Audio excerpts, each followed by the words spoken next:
গাজীপুরে সাংবাদিক হত্যার ঘটনায় পুলিশের বয়ানে নতুন মোড়। নোবেল শান্তি পুরস্কারের জন্য ট্রাম্পকে মনোনীত করল কম্বোডিয়া। মার্কিন শুল্কের ধাক্কায় বিপাকে ভারতীয় পোশাক শিল্প, বিকল্প বাংলাদেশ, ভিয়েতনাম। চরম বিপর্যয়ের মধ্যেও গোপনে সরকারি কর্মচারীদের বেতন দিচ্ছে হামাস। হার্ট অ্যাটাকের 5 মাস পর খেলায় ফিরছেন তামিম, খেলবেন জাতীয় লিগের T20। চ্যাট জিপিটি ব্যবহার করছে মস্তিষ্কের চিন্তাশক্তি।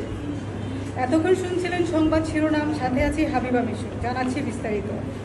গাজীপুরে সাংবাদিক আসাদুজ্জামান তুহিনকে কুপিয়ে হত্যার ঘটনায় ধূমচান সৃষ্টির পর এবার পুলিশের পক্ষ থেকে এই হত্যাকাণ্ডের নেপথ্য তুলে ধরা হয়েছে। পুলিশের ভাষ্য, এক যুবককে দেশি অস্ত্র নিয়ে ধাওয়া করছিল হামলাকারীরা। সেই দৃশ্য ধারণ করায় নির্মমভাবে হত্যার শিকার হয় সাংবাদিক তুহিন। দর্শক, এ বিষয়ে আরও বিস্তারিত খবরাখবর জানতে সরাসরি যুক্ত হচ্ছি আমাদের সহকর্মী মুজাহিদ। সাংবাদিক আসাদুজ্জামান তুহিন হত্যার ঘটনায় সেখানে পরিস্থিতি সম্পর্কে আমাদের ধন্যবাদ আপু আপনাকে।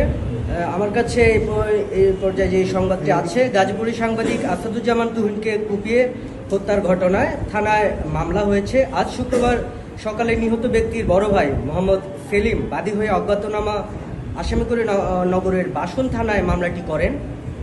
এদিকে এই হত্যাকাণ্ডে সন্দেহভাজন হিসেবে 5 জনকে আটক করেছে পুলিশ। তবে সিসিটিভি ফুটেজে অস্ত্র হাতে যাদের দেখা গেছে তাদের কাউকে গ্রেপ্তার করতে পারেনি পুলিশ। এই সম্পর্কে বাসন থানার ভারপ্রাপ্ত কর্মকর্তা শাহিদ খান প্রথম আলোকে বলেন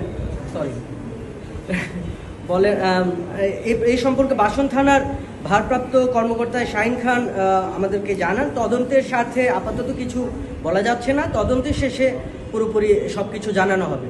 এই ছিল আমার কাছে সর্বশেষ তথ্য। মিতু আপু।